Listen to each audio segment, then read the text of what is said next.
तो आज के इस वीडियो में हम बाइकिंग टीवी सीरीज के सीजन 1 की कहानी को आपके सामने एक्सप्लेन या रिकेप करने वाले हैं। हेलो दोस्तों, मैं हूं आपका होस्ट एंड दोस्त विनोद कुमार कुशवाहा और आप देख रहे हैं सीने टॉकर चैनल। पूर्वी बाल्टिक 793 ईस्वी। तो इस सीजन की कहानी की शुरुआत एक बैटल फील्ड या युद्ध के नजारों को दिखाते हुए रेग्नर लॉथब्रोक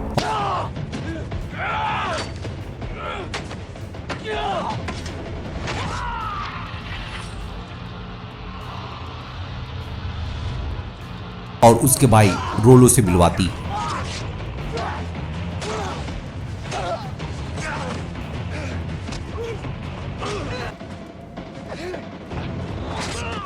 और फिर सभी का काम तमाम करने के बाद रेग्नर को अपने देवता ओडिन की एक झलक मिलती है, जहां वो देखता है कि ओडिन युद्ध में शहीद हुए उनके लोगों को वेलहेला ले जा रहे हैं।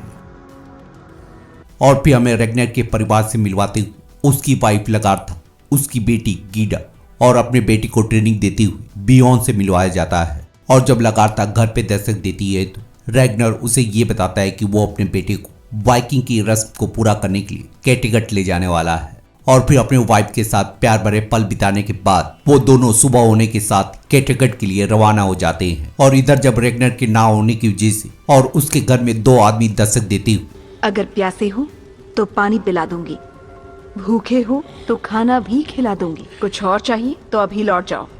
सामने जब इतनी खूबसूरत चीज हो तो भूख प्यास किससे लगेगी। उसकी इज्जत पे हाथ डालने की कोशिश करते हैं तो लगार्था उनके मंसूबों का खात्मा करते हुए उन्हें ये समझाती है कि वो भी रेग्नर से कुछ कम नहीं है।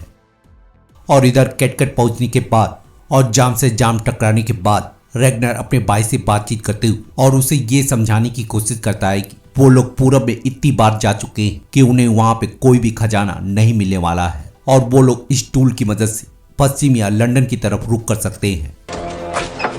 इसे कहते हैं सूर्य पथ। सूरज दिख रहा है ना, अब पश्चिम की तरफ जाएंगे। और जब वो लोग बादशाह के दरबार में जाते हैं तो बादशाह अर्ल हैरल्सन के दस्तक देने के बाद एक शख्स को चोरी करने के जुर्म में पत्थरों से मारने की सजा सुनाई जाती है और दूसरे को खून के इल्जाम में मौत की सजा सुनाई जाती है। और उस शख्स के बारे में हमें यहाँ ये भी पता चलता है कि उसकी जमीन पे बादशाह की नजर है और इसी वजह से उसे फंसाकर बादशाह अर्ल अपना उल्लू सीधा कर रहा है। और इसी के साथ हमें ये भी पता चलता है कि किसी को भी मौत की सजा देने के लिए सभी की सहमति बहुत ज्यादा जरूरी है। और फिर उन दोनों को बादशाह के फैसले के मुताबिक सजा सुनाई जाती है। तुम्हें देखना होगा बियॉन, उसकी खातिर। तभी वो वेलहेला तक पहुंच पाएगा जहां देवता ओडिन उसका फैसला करेंगे। और फिर रात में बाइकिंग की रस्म को निभाया जाता है। और जब वो लोग अगले हमले के बारे में पूछते हैं तो बादशाह अर्ल उन्हें बताता है कि वो लोग फिर से पूरब की ओर जाने वाले हैं। और जब रेग्नर उसकी बात से निराश होते हुए और उसे सलाह देते हुए पश्चिम की तरफ जाने को बोलता है तो बादशाह अर्ल उसका मजाक उड़ाते हुए और उसे यही समझाता है कि वो कभी भी अपने शिप को मनगढ़ंत कहानियों के लिए या पश्चिम में खजाने की तलाश में अपने शिप को बर्बाद नहीं करने वाला है। और जब मीटिंग खत्म होने के बाद सब लोग जश्न मना रहे होते हैं, बादशाह अर्ल रेग्नर को बुलाकर कुछ खाओगे? हाँ शुक्रिया। और उसके फैसले के खिलाफ बोलने के लिए उसे खरी खोटी सुनाता है और उसके जाने के बाद अपने आदमी से बोलकर उस पर नजर रखने को बोलता है। और जब सीर से अपने बारे में पूछता है तो वो उसे बताता है कि उसका भविष्य बहुत ज्यादा उज्जवल है और आने वाले खतरे के बारे में वार्न करते हुए उसे ये भी बताता है कि अगर वो चाहे तो इंसानों के नियम को तोड़ सकता है।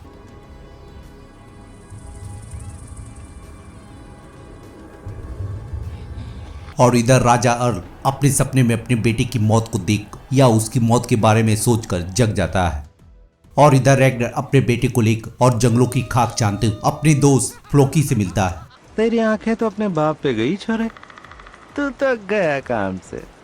और हमें उनकी बातचीत से पता चलता है कि फ्लोकी एक दूरदर्शी होने के साथ साथ एक बोट बिल्डर भी है। और जब वो रेग्नर की बोट के नजारे को दिखाता है तो रेग्नर उसके पैसे की परेशानी को सुनने के बाद उसे पैसे देते हुए इसे कंप्लीट करने को बोलता है। और सुबह इसी बारे में बातचीत करने के लिए उसका भाई रोलो उनके घर पे दस्तक देता है। और रोलो और लगार्था की बातचीत से हमें यहाँ ये पता चलता है कि रोलो किसी समय पर लगार्था से प्यार किया करता था, लेकिन लगार्था हमेशा से ही रेगनर से प्यार किया करती थी। और फिर रेगनर से बातचीत करते हुए उसे पता चलता है कि उसकी बोट लगभग तैयार हो चुकी है और रोलो उसे यही समझाता है कि वो तभी उसका साथ देगा जब उसका हिस्सा या उसका औहदा बिल्कुल उसके बराबर होगा। और रेगनर उसकी बात पे एग्री होते हुए और उनके सफर में साथ देने के लिए और वाइकिंग्स खोजने की बात करते हैं। और जब उनकी बोट तैयार हो जाती है तो तीनों मिलकर उसकी टेस्टिंग करते हैं।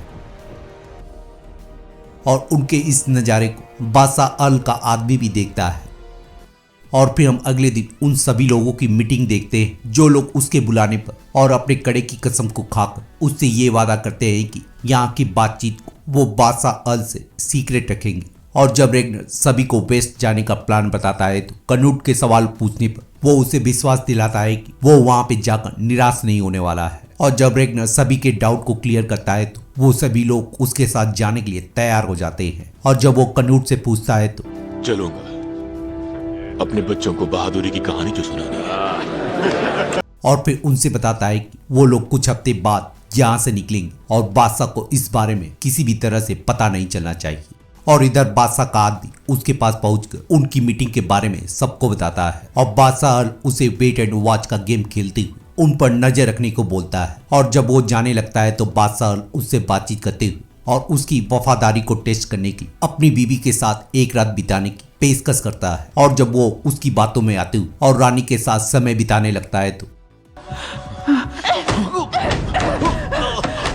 दो कौड़ी का नौकर। और फिर बादशाह अल वहां पे दस्तक देती हुई और उसे सच्चाई से रूबरू कराते हुए उसको मार डालने का हुक्म देता है। और इधर जब रेगनर अपने घर पे पहुंचता है तो लगार्था को उससे बातचीत करते हुए उसके प्लान के बारे में मालूम चलता है। और फिर रात में इसी बारे में फाइट करते हुए खुद को बचाओ।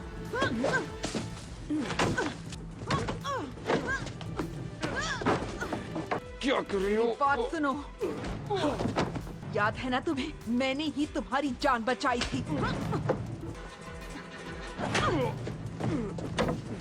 मुझसे बात मत करो तुम।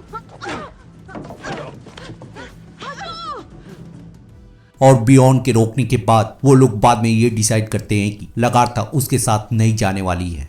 और इधर जब ब्लैक स्मिथ या एंकर बनाने वाला लोहार लंगर लेकर नहीं आता है तो रेगनर फ्लोकी को धमकाने लगता है, जिस पर उसे फ्लोकी बताता है कि ये उसकी छोरी के माथे के बाल हैं। मैंने उससे किया कि अगर तू बादशाह के पास गया ना तो तेरी छोरी गायब हो जाएगी। और जब वो दोनों कनूट के बारे में बातचीत कर रहे होते हैं फ्लोकी का लोहार लंगर लेकर आ जाता है। और फिर जाने से पहले उन सभी के ऊपर एक रस्म निभाई जाती है। और फिर रोलो अपनी प्यास बुझाने के बाद उनके साथ बोट में चला जाता है। और फिर उनकी जर्नी वेस्ट या लंदन के लिए शुरू हो जाती है। और इधर कनूट बादशाह अल के पास आकर उन्हें सारी सच्चाई बता देता है। और इधर हम देखते हैं कि वेस्ट में जाते समय उन्हें गहरे तूफान का सामना करना पड़ता है। और फिर हमें नॉर्थम्ब्रिया की मोनेस्ट्री को दिखाकर एक मॉन्क या एक पादरी एथेल्सन से मिलवाया जाता है। मेरी नाव है और मेरी नाव ईश्वर को बहुत पसंद है। मैं भगवान की कर दिया हूँ, सच कह दिया हूँ। और इधर जब पादरी फादर कटबर्ड के पास आकर और कयामत के दिन का जिक्र करते हुए उनसे भविष्यवाणी के बारे में बातचीत करता है तो वो उसे समझाते हुए या खतरे को दरकिनार करते हुए उसे वहां से भगा देता है। और इधर जब रेगनर की टीम हैरान और परेशान होने लगती है तो रोलो कौवे को आसमान में छोड़कर ये पता लगाने की कोशिश करते हैं कि वो लोग किनारे पे पहुंच चुके हैं या फिर खो चुके हैं। और इधर बादशाह अल ब्लैक स्मिथ के पास जाकर और उसे रेगनर की मदद करने के लिए आग में झोंक देता है। और इधर बहुत सारे पंछी के दस्तक देने की वजह से उन्हें पता चल जाता है कि वो लोग किनारे पे पहुंच चुके हैं। और जब एक पादरी उनकी नाव को आते हुए देखता है तो सभी को उनके आने का मैसेज दे देता है। और फादर कटबर्ड उन्हें हुक्म देते हुए सभी खिड़की दरवाजे को बंद करके अंदर छुपने को बोलता है। और इधर सभी अपनी तैयारी करके उनके ऊपर हमला बोल देते हैं।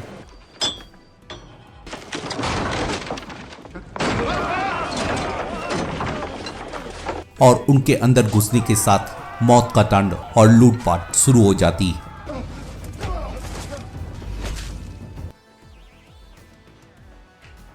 और जब रेगनर को एथेल्सन से बातचीत करते हुए ये पता चलता है कि वो बहुत से शहरों में घूम चुका है और उसे अपने यहाँ के बारे में और उनके बारे में बहुत कुछ पता है, तो उसको बचाने के चक्कर में रोलो से उसकी बहस हो जाती है। मैंने कहा था ना मुझ पर हुक्म मत चलाना। हम दोनों बराबर हैं और मैं इसे मारना चाहता हूँ। इस पिद्दी को मारना कहाँ की बहादुरी है मेरे भाई। और फ्लोकी भी अपना हाथ साफ करने के बाद या उस जगह को जलाने के बाद अपने दोस्तों के साथ शामिल हो जाता है। और हम यहाँ ये भी नोटिस करते हैं वो लोग इस जगह को लूटते तो हैं लेकिन यहाँ के पादरी को भी अपने साथ गुलाम बनाकर ले जाते हैं। और जब एक पादरी उनके ग्रुप से भागने लगता है तो रोलो अपना रौद्र रूप दिखाते हुए उसे अपने खेमे में वापस ले आता है और उस जगह के तबाही के नजारे के साथ ही वो लोग वापस लौट जाते हैं। और इधर जब स्वेन रेगनर के घर पे दस्तक देती और रेगनर के ना होने की वजह से वो किसी को ले जाने की बात करता है तो लगार्ता के हाथ पे कुल्हाड़ी देखने की वजह से वो वहाँ के दूसरे किसान के बेटे को धमकाते हुए ले जाता है। और इधर रेगनर और उसकी टीम कैटकट पहुंच जाती है और कनूट से बातचीत करते हुए उसे पता चलता है कि बादशाह अर्ल ने उसे अपने दरबार में बुलाया है और बादशाह अर्ल उन्हें बताता है कि वो लोग इस खजाने से सिर्फ एक ही चीज ले जा सकते हैं। सिर्फ एक? हाँ, फिर भी तुम पहले से ज्यादा अमीर कहलाओगे। और रेगनर अपने खजाने के बदले एथेल्स्टर या पादरी को चुनता है। और जब रोलो इस बात से गुस्सा होने लगता है कि उसने सारा खजाना बादशाह को क्यों दे दिया है तो रेगनर उसे समझाता है कि वो हमें मारने का बहाना ढूंढ रहे थे और ऐसी बेकार मौत के बाद क्या हमें वैलहैला में जगह मिल पाती?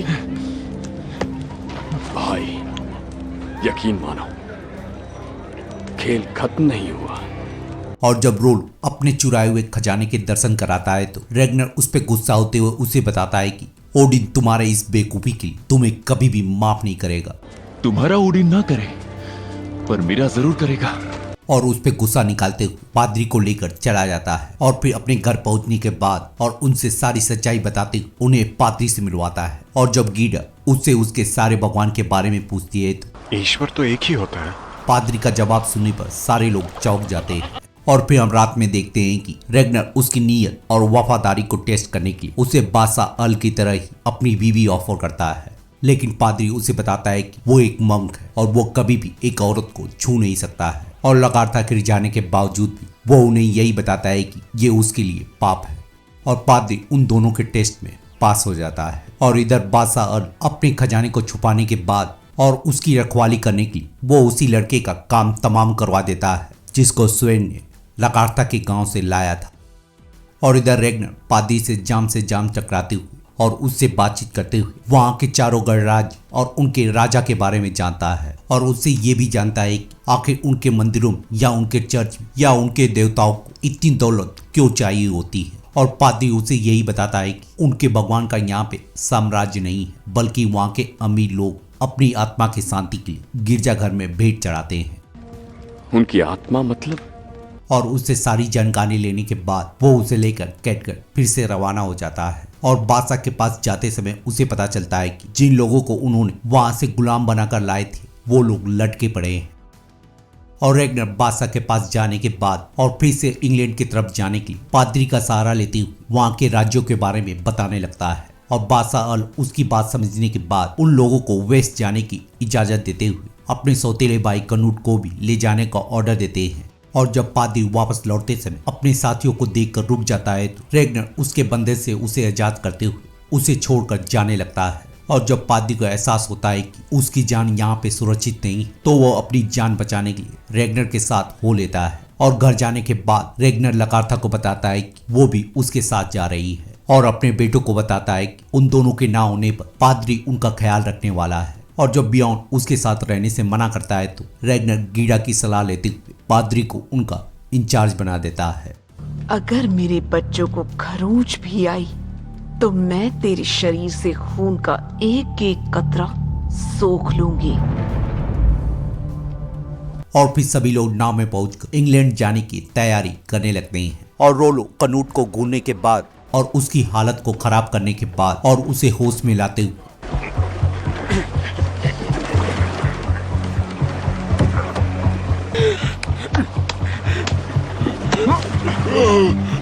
सच सच बता कनूट, तू किसकी तरफ है? एक बात कान खोल के सुन ले, हम लुटेरे जिएंगे भी एक साथ और मरेंगे भी एक साथ। अगर उसने वहां पे कोई भी चालाकी की तो उसका खेल खत्म हो जाएगा और उसे समझाने के साथ ही वो लोग अपने सफर पे निकल पड़ते हैं। और फिर वहां पे दस्तक देने के साथ उनका सामना वहां के सैनिकों या राजा एले के सैनिकों से होता है। और जब रेगनर उसके कमांडर से बातचीत करते हुए यहाँ पर खून खराबे को रोकने की कोशिश कर रहा होता है, फ्लोकी के एक गलती की वजह से वहां पर लड़ाई शुरू हो जाती है।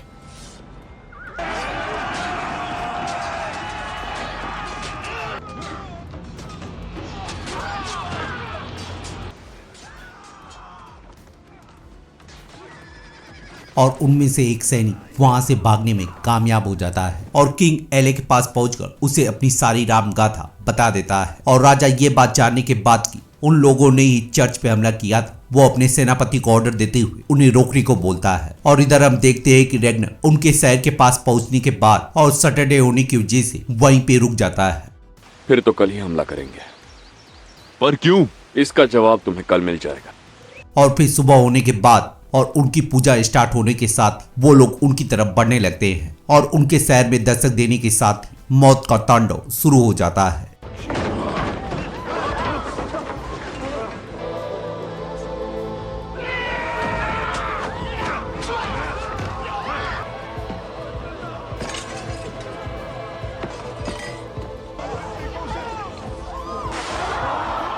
और जब कनूट एक औरत को अकेला देख उसके साथ रेप करने लगता है तो लगातार इस नजारे को देखने के बाद उसे रोकने की कोशिश करती है।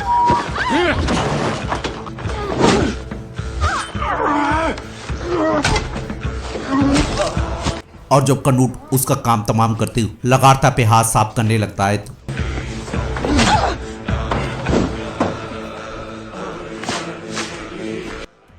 लगातार अपने हाथों का जलवा दिखाते हुए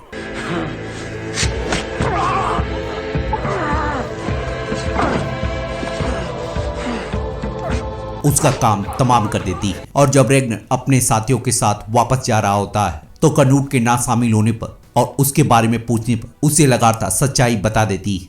तुमने क्यों किया ऐसा? उसने एक औरत की इज्जत लूटी, फिर मेरी इज्जत पर हाथ डाला। क्या किसी ने ऐसा होते हुए देखा? ये तो गड़बड़ हो गई। और तुम कहां थे? और जब ये जानने के बाद सभी लोग वापस आते हैं तो उनका स्वागत राजा की फौज करती है।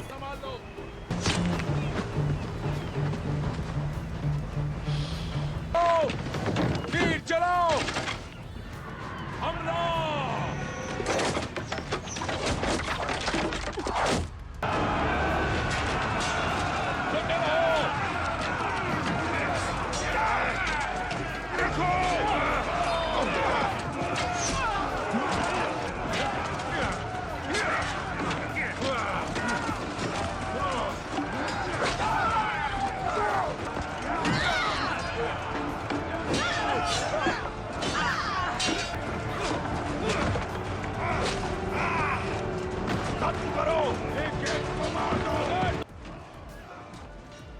और उनके इस आतंक को देख और अपनी जान को बचाते हुए नॉर्थम्ब्रिया का सेनापति वहां से भाग जाता है।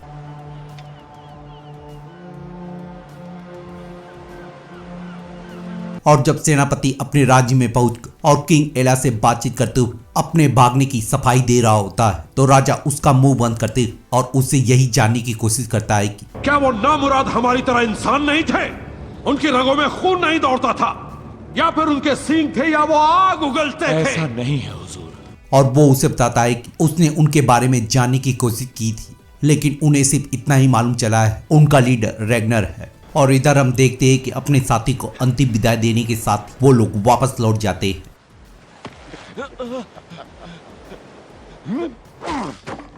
और इधर पादरी और बियॉन मिलकर ये डिसाइड करते हैं कि वो लोग रेगनर और उसकी टीम का स्वागत करने के लिए और अपने माता पिता से मिलने के लिए कैटगेट जाएंगे। और जब रेगनर सभी बाइकिंग के साथ कैटगेट पहुंचता है तो बादशाह उसका स्वागत करने के बाद कनूट के बारे में पूछता है और रेगनर कनूट के हत्या का इल्जाम अपने सर पे लेते हुए उन लोगों को ये बताता है कि कनूट ने उसकी बीवी का रेप करने की कोशिश की थी और इसी वजह से उसने कनूट का काम तमाम कर दिया है। कितना अच्छा बहाना। और बादशाह उसकी बात पे विश्वास न करते हुए उसे गिरफ्तार कर लेता है। और फिर रोलो को अपने पास बुलाकर और अपनी बेटी से शादी का वादा करते हुए उसे रेगनर के खिलाफ गवाही देने के लिए मना लेता है। लेकिन जब बादशाह अल रेगनर पे सारे इल्जाम लगाने के बाद रोलो को उसके खिलाफ पेश करता है तो रोलो बादशाह अल के खिलाफ गवाही देते हुए अपने भाई रेगनर के पक्ष में गवाही देता है।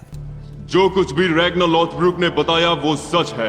पहले आपके सौतेले भाई ने एक बेगुनाह औरत की इज्जत पर हाथ डाला और फिर रैग्नर की बीवी लेगरथा पर। तो इसीलिए मालिक, रैग्नर बेकसूर है। जरा जल्दी खोलिए। और अर्ल को ना चाहते हुए भी उसे छोड़ना पड़ता है। और जब सभी लोग इस बारे में बातचीत करते हुए और अपनी जीत का जश्न मना रहे होते हैं, बादशाह अल के आदेश से मौत का तांडव शुरू हो जाता है। बच्चों को ले जा।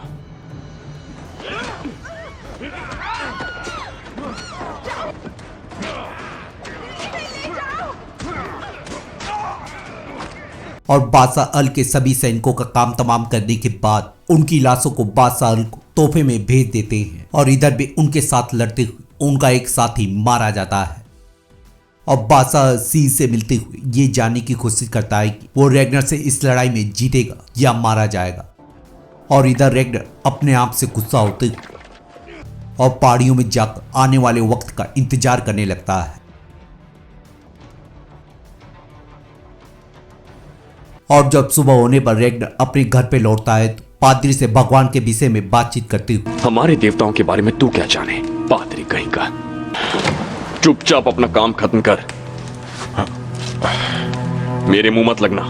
और उससे गुस्सा होते हुए अपना घर छोड़कर शिकार पे निकल जाता है। और बादशाह अपनी पूरी तैयारी करने के बाद उनके गांव में दस्तक दे देता है।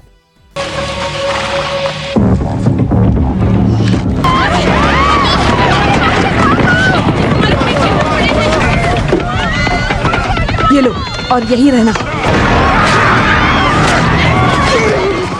और लगातार इस बारे में जानने के बाद और पादरी की हेल्प लेते हुए ये डिसाइड करती है कि जब तक रेगनर घर पे नहीं आ जाता है वो लोग यहीं पे रुककर उसका इंतजार करेंगे। और जब रेगनर अपना शिकार ढूंढकर उसका काम तमाम करने ही वाला होता है, उसे गांव में चीखों की आवाज सुनाई दे जाती है।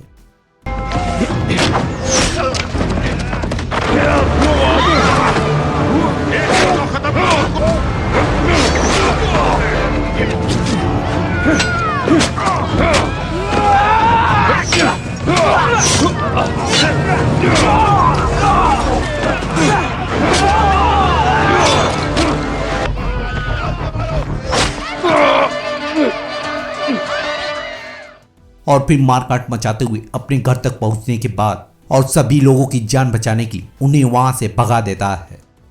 और जब बादशाह अल वहां पे दस्तक देता है तो अपने बच्चों के जाने के बाद वो उनके सामने प्रकट होता है। और बादशाह अल से बातचीत करते हुए उससे ये रिक्वेस्ट करता है कि वो मरने से पहले अपने भगवान से प्रार्थना करना चाहता है। और जब बादशाह अल उसकी बात को मानते हुए उसे प्रार्थना करने की अनुमति देता है तो वो इसी चीज का फायदा उठाते हुए वहां से भाग जाता है। और लगातार उसके बच्चे उनसे बचते हुए बोट तक पहुंच जाते हैं। और इधर हम देखते हैं कि बादशाह अल के आदमी और रेगनर के बीच चूहे बिल्ली का खेल शुरू हो जाता है।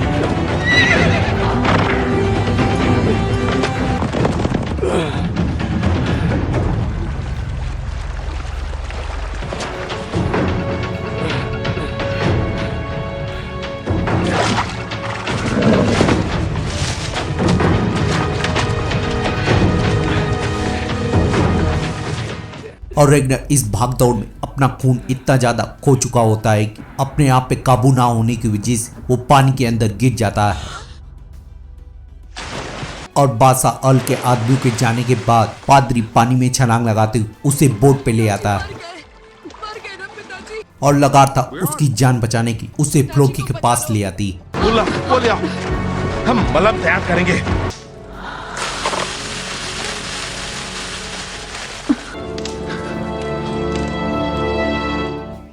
और इधर बादशाह अल अपनी अगली चाल को चलते हुए अपनी बेटी की शादी बादशाह अल बियानी से पक्की कर देता है।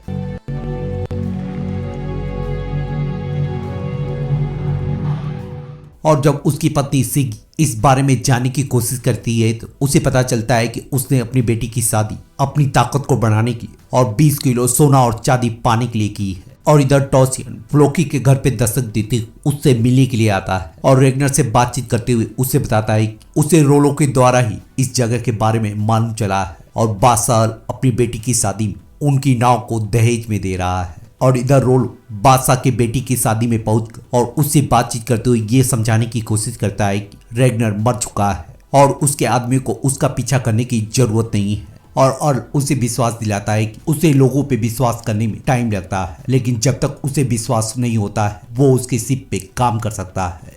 और सुबह होने पर सिगी उसे बताती है कि बादशाह उस पे भरोसा नहीं करता है और वो उसे भी मार डालेगा। और जब इस बात को जानने के बाद वो वहां से जा रहा होता है, बादशाह अल के आदमी उस पे हमला करते हुए उसे पकड़ लेते हैं।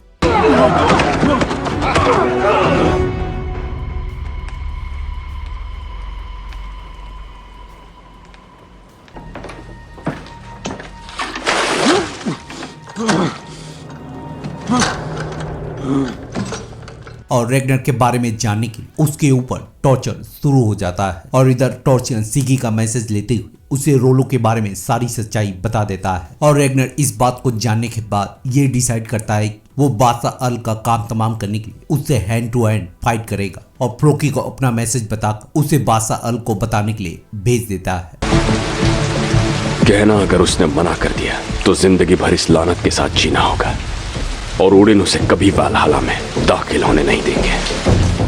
और जब फ्लोकी उसके पास जाकर रेगनर की बात को उसके सामने रखता है तो बादशाह उससे लड़ने से इनकार कर देता है, लेकिन जब बादशाह बैठ मातृक की बातों को सोचने लगता है तो वो तेरी मौत चाहता है। क्या वो हमारी जगह लेना चाहता है? तुझे मार देगा तो ऐसा नहीं हो जाएगा। उसकी बातों को सोचने के बाद वो अपना फैसला बदल देता है। और इधर जहाँ रेगनर अपनी वाइफ के साथ प्यार भरे पल बिता रहा होता है, वहीं बादशाह सिगी से बातचीत करते हुए उसे ये बताता है कि वो रेगनर की बहुत ज्यादा इज्जत करता है। और फिर सुबह होने के साथ उनकी फाइट शुरू हो जाती है।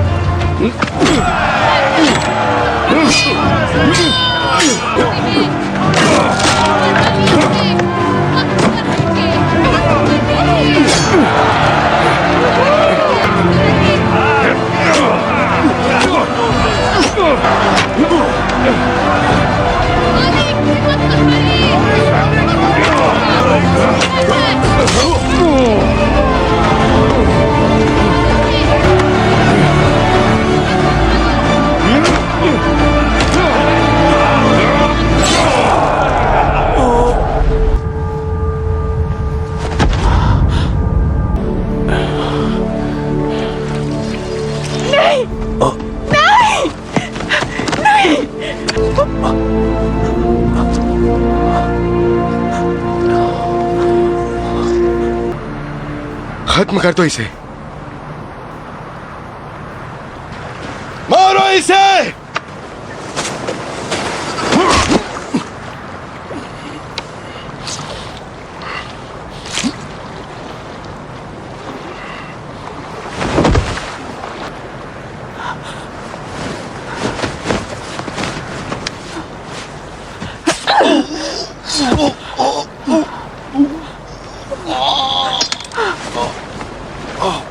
और बादशाह अल का काम तमाम होने के साथ ही रेगनर कैटकेट का बादशाह बन जाता है। और फिर उसके कुछ साथी उसके सामने शपथ लेते उसका साथ देने का वादा करते हैं। और रोलो भी अपनी कड़े की शपथ लेते और उससे बातचीत करते हुए ये बताता है कि उसके राजा बनने की वजह से अब वो दोनों कभी भी बराबर नहीं हो सकते।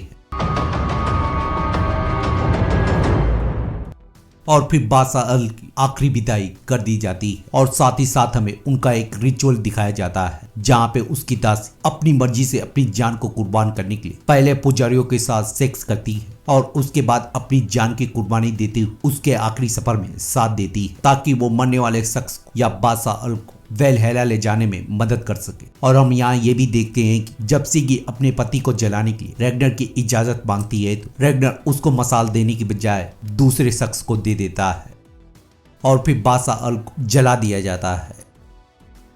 और इसी के साथ लगातार उसे बताती है कि वो उसके नए बच्चे को जन्म देने वाली है। और सिगी और रोलो भी किस्मत के इस फैसले को स्वीकार कर लेते हैं।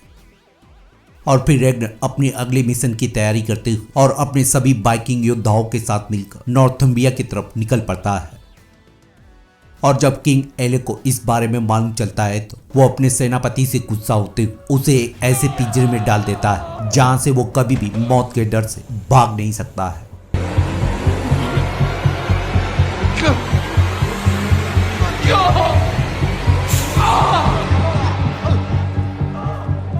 और अब अपनी हिफाजत की तैयारी करो। देखते हैं इन शैतानों और जंगलियों में कितनी ताकत है।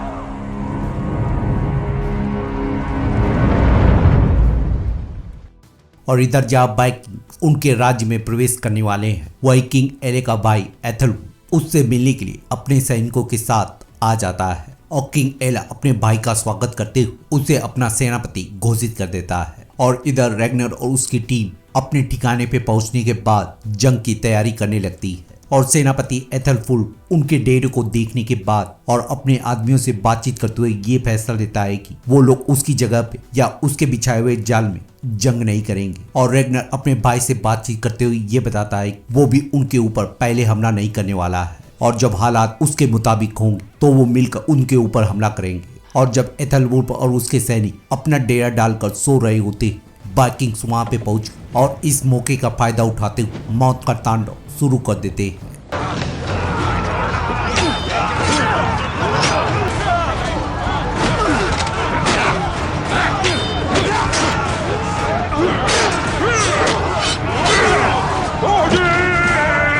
और सेनापति एथलवुल्फ उनकी सूचना मिलने के बावजूद जंग लड़ने की बजाय भगवान से प्रार्थना करने में लग जाता है और बाइकिंग्स उनका खेल खत्म करते एथलवुल्फ के साथ साथ कुछ लोगों को गिरफ्तार कर लेते हैं। मेरा नाम है एथलवुल्फ, सम्राट एला का भाई हूं। तुम सम्राट के भाई हो और सेनापति भी, हाँ? अपनी सभी जंग लड़ने के लिए वो तुम्हें ही भेजता है, बिस्तर में भी। और जब रैग्नर और उसके साथ एथलवुल्फ को लेकर उनसे बातचीत करने के लिए जाते हैं तो किंग एले का ऑफर सुनने के बाद रैग्नर वहां से चला जाता है। सम्राट एला चाहते हैं तुम्हारा सरदार उनसे बात करने के लिए उनके किले तक चले।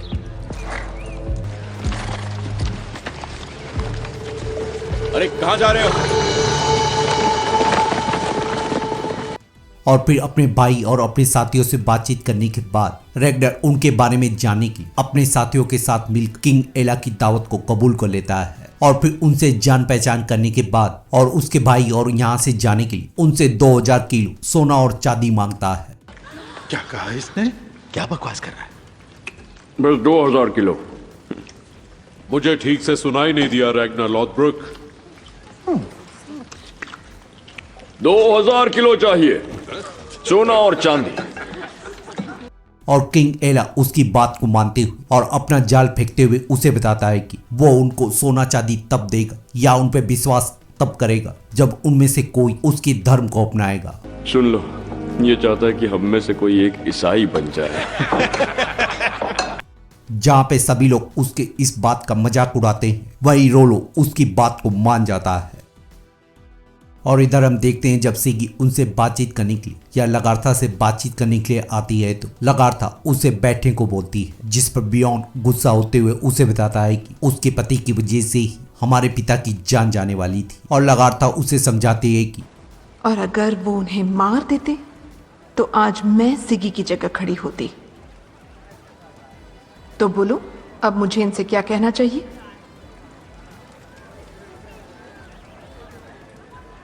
इन्हें आराम से बैठने के लिए कहिए। और सिगी उससे बातचीत करते हुए उसकी सेवा करने का अनुरोध करती है और पादरी की रिक्वेस्ट करने पर और उसके बताने पर वो उसे काम पे रख लेती है। और इधर हम देखते हैं कि रोलो क्रिश्चियनिटी में बैप्टाइज किया जाता है।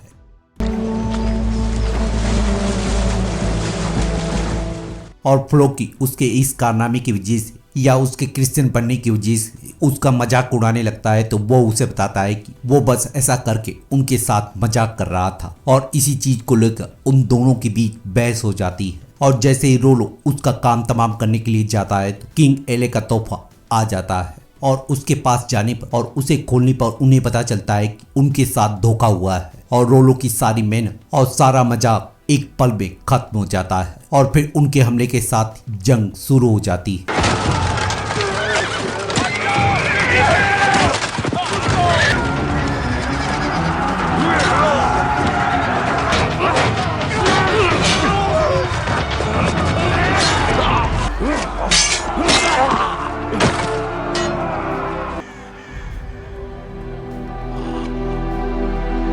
और इस जंग में जीत के साथ रोलो के एक खतरनाक चेहरे से रूबरू होते हैं।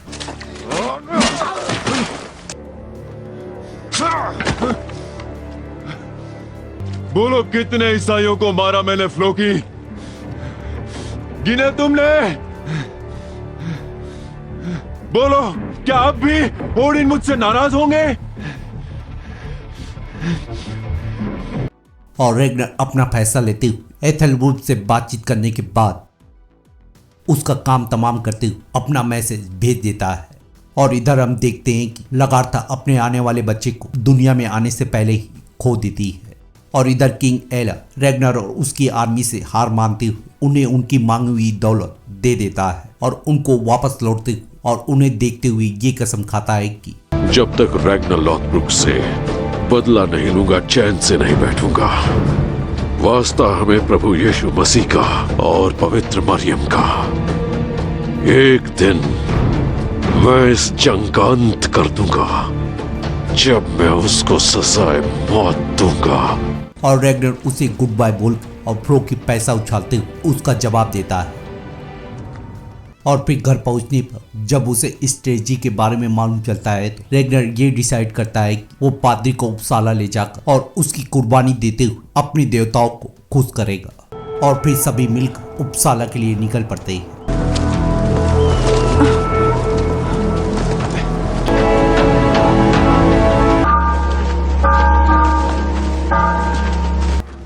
और फिर अपने मंदिर में पहुंचकर अपने भगवान के दर्शन करते हैं। और जब पादरी को सब चीजें नौ दिखाई देती हैं तो वो उनके बारे में पूछने पर उसे पता चलता है कि यहाँ पे सारी चीजें नौ है और 9 आदमियों की भी उनके साथ बलि दी जाएगी। और हम इसी के बाद पादरी को मातृ के दर्शन करते हुए भी देखते हैं। और फिर हम रात में देखते हैं कि सभी लोग नशे में धुत होते हुए अपने आप को खुश कर रहे हैं। और थियरी भी पादरी के साथ इस खेल में शामिल होते हुए उसके साथ हम बिस्तर होती है। और किंग ओरिक वहां पे दस्तक देते हुए और सभी पुजारियों की नींद को खराब करते हुए उन्हें मार मार कर जगाने लगता है। अपनी जान की सलामती चाहते हो तो रुक जाओ, ना समझो ये बादशाह ओरिक है। और जब पादरी कुर्बान होने वाले लोगों को देख रहा होता है, रेगनर वहां पे दस्तक देते हुए और उसे अपने साथ ले जाते हुए बादशाह ओरिक से मिलता है। और रेगनर बादशाह ओरिक से बातचीत करते हुए और उसकी तारीफें करने के बाद उसकी सेवा करने का वादा करता है। और एथेल्स्टन का यूज करते हुए और इंग्लैंड के बारे में बताकर किंग ओरिक को उसके साथ मिलकर हमला करने के लिए राजी कर लेता है। और इधर जब सिगी रोलो को ये समझाने की कोशिश करती है कि वो यहाँ पर उसके साथ आया था और उसे उसके साथ ही समय बिताना चाहिए, जिस पर रोलो उससे गुस्सा होते हुए बोलता है कि मैं जैसा हूं हमेशा वैसा रहूंगा, कभी नहीं बदलूंगा, ना तुम्हारे लिए, ना मेरे भाई के लिए और ना किसी और के लिए। और जब रोलो उसे बताता है कि वो एक न एक दिन बादशाह जरूर बनेगा और तब उसे छोड़ने का उसे बहुत ज्यादा पछतावा होगा, तो सिगी अपनी चाल चलते हुए और उसे बादशाह ओरिक और रेगनर की मीटिंग के बारे में बताकर उसे रेगनर के खिलाफ भड़काने लगती है। और इधर होरिक रेगनर से बातचीत करते हुए उसे योटलैंड के राजा बॉक के बारे में बताता है और उसे ये समझाने की कोशिश करता है कि बादशाह बोर उसके इलाकों पे बार बार हमला करता रहता है और उसके साथ संधि करने के लिए या उसे रोकने के लिए वो अपनी जगह पे उसे भेजना चाहता है। और रेगनर उसकी बात सुनने के बाद उसकी बात को मान जाता है। और इधर जब पादरी जा रहा होता है उसे मातृ फिर से दिखता है और वो उसे अपने साथ बुलाते हुए मंदिर के अंदर ले जाता है। और जब वहाँ का पुजारी उससे पूछता है कि क्या वो यहाँ पे अपनी मर्जी से आया है, तो वो मातृ के बारे में ना बताकर उससे झूठ बोलता है। और जब पुजारी उससे फिर से पूछता है कि क्या वो अभी भी अपने भगवान में बिलीव करता है, तो वो फिर से झूठ बोलते हुए उसे ना में आंसर देता है। दोबारा कहो। जी नहीं। अब तीसरी बार। चलो कहो।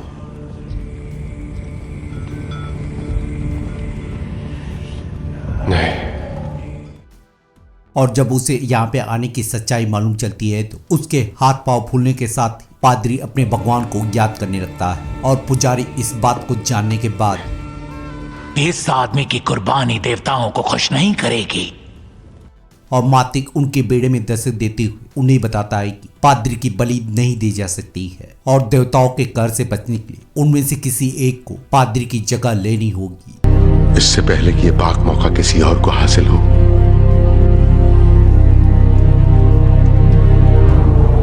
मैं खुद को कुर्बान करना चाहूंगा। और मातिक उसकी बात सुनने के बाद उसकी बलि को स्वीकार कर लेता है और फिर उनके रिचुअल को सभी के सामने परफॉर्म किया जाता है।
और फिर रेगनर और उसकी टीम बादशाह होरिक का संदेश लेते हुए बादशाह बोर्ड के पास पहुंच जाते हैं। और फिर दोनों इस बारे में बातचीत करते हुए बादशाह बोर्ड उनके सामने ये शर्त रखता है कि अगर मुझे मेरे इलाके नहीं दिए जा रहे तो हरिक सिर्फ जिंदा रहने तक उन्हें अपने पास रख सकता है, या फिर हम झगड़ा छोड़कर वहां की जमीन की चीजों को आपस में बांट लें। और जब रेगनर उसे बताता है कि वो इस बारे में फैसला नहीं ले सकता है तो बोर्ड के सजेशन देने पे वो लोग फैसला करते हैं कि रेगनर अपनी टीम में से एक आदमी को भेजकर इस मसले के बारे में किंग होरिक से पता करेगा। और जब तक उसका आदमी इस सवाल का जवाब लेकर नहीं आता है तब तक वो लोग यहाँ पे रख एस ट्री को देख सकते हैं। और सिक्योरिटी के तौर पर रेगनर रोलो को उसके पास छोड़ देता है और फ्लोकी को इस बारे में पता करने के लिए या किंग होरिक से बातचीत करने के लिए उसे रवाना कर देता है। और इधर लगातार अपने बारे में जानने मांत्रिक या सीर के पास जाती है। बताइए ना, तुम इंसान इतने जिद्दी क्यों होते हो? हमेशा दुख जानने आ जाते हो। तुम्हारे पति को खतरा तो है पर अपनी जान का नहीं, उसे खतरा है जादुई दुनिया से। और इधर हम देखते हैं कि बादशाह बोर्ड अपने भाई की कहानी को बताते हुए रोलो को उसके भाई के खिलाफ भड़काने लगता है। और इधर हम देखते हैं कि अपने सफर पे जाते हुए उन लोगों की मुलाकात प्रिंसेस एस्लॉक से होती है और वो उन लोगों को इस हालत में देखने के लिए उनके बारे में जानने के बाद उन लोगों को रेगनर के पास भेजते हुए उससे माफी मांगने को बोलती है। और जब वो दोनों रेगनर को इस बारे में बताते हैं तो रेगनर अपनी शर्त रखते हुए उसे मैसेज भेज देता है और एस्लॉक उसकी शर्त को मानते हुए उसके चैलेंज को एक्सेप्ट कर लेती है।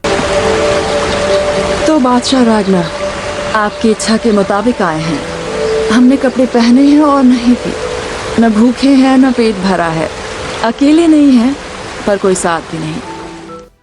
और रेगनर के साथ सर जीतने के साथ ही और उससे बातचीत करते हुए उनकी प्रेम कहानी शुरू हो जाती है। और इधर हम देखते हैं कि सिगी अपने बहन के घर पे जाने की वजह से कैटगेट में महामारी ले आई है और सिगी के बेहोश होने के साथ ही सभी लोग धीरे धीरे करके बीमार पड़ने लगते हैं। और इधर एस्लॉक और रेगनर उस एस पेड़ तक पहुंच जाते हैं जिसे वो लोग यहाँ पे देखने के लिए आए थे। मैं लटका रहा उस ऊंचे पेड़ पर 9 लंबी रातों तक, उन भालों से घायल जो ओडिन को थे समर्पित, उस पेड़ पर जो कहां से होता शुरू और जड़ें होती कहां खत्म, किसी को नहीं कोई खबर। और इधर महामारी धीरे धीरे फैलते सभी को अपने चपेट में ले रही है। और इधर बियॉन अपने पिता का रोमांस देखकर या एस्लॉक के साथ फ्लर्ट करते हुए देखकर उन पे गुस्सा होने लगता है और इधर जब फ्लोकी किंग होरिक के राज में पहुंचकर उससे बातचीत करता है तो किंग होरिक उससे बताते हैं कि वो कोई भी सौदा बॉक्स से नहीं करने वाला है। और जब फ्लोकी उससे जानने की कोशिश करता है कि रैग्नार और उसकी कोई बात नहीं बनती है तो क्या हो सकता है, तो होरिक इशारा करते हुए उसे अपना मैसेज दे देता है।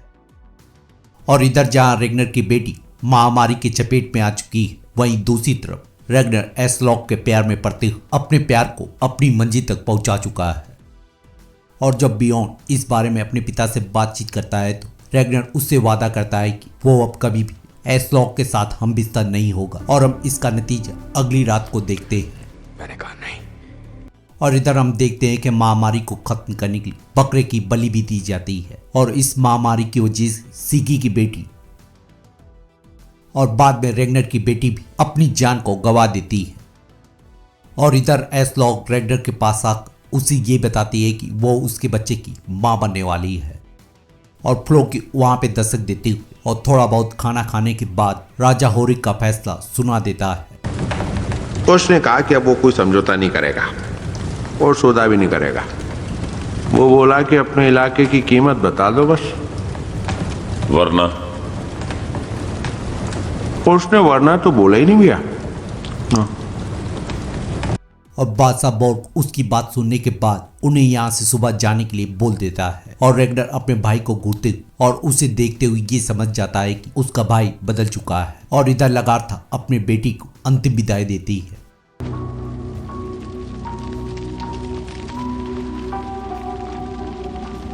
और इधर हम देखते हैं कि रैग्नार अपने बेटे के वादे को तोड़ते हुए एस्लॉक के कमरे में पहुंच जाता है। और इधर बादशाह बोर्ग रोलो से बातचीत करते हुए उससे उसके फैसले के बारे में जानता है। और रोलो उसे बताता है कि वो उसकी जंग में उसका साथ देते हुए अपने भाई के खिलाफ लड़ेगा। और फिर सभी के चेहरे दिखाने के साथ ये सीजन यहीं पे खत्म हो जाता है। तो मिलते हैं किसी और वीडियो में किसी और टीवी सीरीज का रिकेप करते हुए या उसे एक्सप्लेन करते हुए। तब तक के लिए शुक्रिया।